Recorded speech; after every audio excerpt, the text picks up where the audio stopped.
Imagine with me today two different scenarios, the first of which is a 16-year-old going to vote for the very first time in the precinct. In fact, it's the same 16-year-old who just about ran you off the road doing 110 miles per hour in a 35 mile per hour zone. The other, a 20-year-old who's fighting overseas in the war on terrorism and has already faced many trials and tribulations in their life, but yet he still cannot vote. While you might be thinking that neither one of these situations is a real possibility, in fact, you are very wrong. Very soon they could become a real reality. Hello, my name is AFaul, and today I'm going to talk to you a little bit about why we should keep the voting age at 18. Being a 17-year-old myself, this would have a very large impact in my life if this were to change very soon. And I believe after doing some extensive research that I have more than enough knowledge to help to persuade you of why we should keep the voting age at 18. First, I will help to give some research and inform you about why the voting age should stay at 18. Then I will help to explain to you of how we can keep the voting age at 18, and then what some of the benefits of keeping the voting age at 18 are. As I mentioned earlier, there are two extremes of the voting age changes. Some groups, such as the Progressive Caucus in the House of Representatives, has suggested that we move the voting age down to 16, while others, such as Senate and House Representatives, who are more senior members, have stated that we should move the voting age up to 21. The 26th Amendment, according to constitutioncenter.org, was created to give all citizens above the age of 18 the right to vote without being discriminated upon on the basis of age. This came about after during the Vietnam War, whenever citizens were being drafted, yet they still could not vote, which was why they moved the voting age down to 18, according to history.com. This is still the main reason of why we should not move the voting age up to 21 at all. However, there's a much better reason for why we should not move the voting age down to 16. Which is because they are not mentally mature enough. According to the American Psychological Association website, while many adolescents contain the intelligence to make informed decisions, they do not have the social and emotional skills to be able to resist the impulses, peer pressure, and appreciate the riskiness of making such a dangerous decision in society.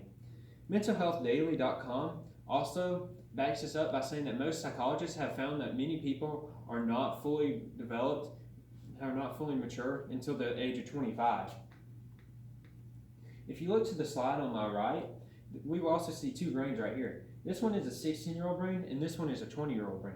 Although an 18-year-old brain is not pictured here, if you look at the differences between 16 and 20-year-old brains, there are some major differences in the function, the development, and even the maturity levels of these brains. And as you can guess, an 18-year-old would be somewhere in between the two, which, as you can see, even though it's not as much as a development, it is still a very important development and major milestone in the brain development and decision-making process. Therefore, it can be reasonably concluded that a 16-year-old is just not mature enough and developed enough to be able to make these decisions, but an 18-year-old should have enough development in order to make these intelligent and mature decisions. And a 21-year-old, while they might be the most mature, those that are 18 to 20 and serving in the military definitely should be reserved the right to be able to vote. Now that I have explained to you of why this is so important that we keep the voting age at age 18, I'll explain to you how we can keep the voting age at age 18. There are many ways in which we can help to accomplish this, many regarding political action itself. The first of these political actions is to contact your House of Representatives and your senator that represent you within Congress itself. They should listen to you, considering that their main job is to listen to their constituents and ensure that they enact legislation which supports their goals. If you call them and tell them that this does not align with your views, then they should listen to you and take that into consideration whenever voting on measures. The next is a petition. Petitions organize people into whether they support a thing or not, and by signing your name to it, you say that you support this. Since this is such a widespread measure, by signing your name to it, if enough people were to sign their names to it, it would show legislators that they should not even consider this, considering that a majority of the populace does not support this measure. The last is to inform people about not changing the voting age from 18 yourself. There are several ways in which you can do this. The first of which is a public forum. By making a forum and inviting the public to it, then it will give interest to the surrounding community, considering that they will be there, and they will be able to listen to the ideas that you're presenting and make sure that they are informed about this so that they know that we do not want to change the voting age from 18. The next is speaking engagements. By having a speaking engagement, oftentimes you are paid, or even if you're just invited, the audience is willing to listen to you. That makes it very easy for you to be able to get new supporters so that you can share with them the information I'm sharing with you today, and it will allow for them to be able to continue to share that information. The next is the media. Through using Instagram, YouTube, or even just your paper, you can expand your audience in creative ways and gain new followers. Remember, every little thing that you do helps out in gaining new followers and helping this movement. Now that we know some of the ways in which we can keep from the voting age change, why don't we discuss some of the benefits from making sure that the voting age does not change? The first of these benefits would be that there's no Hannah Montana being your first female president.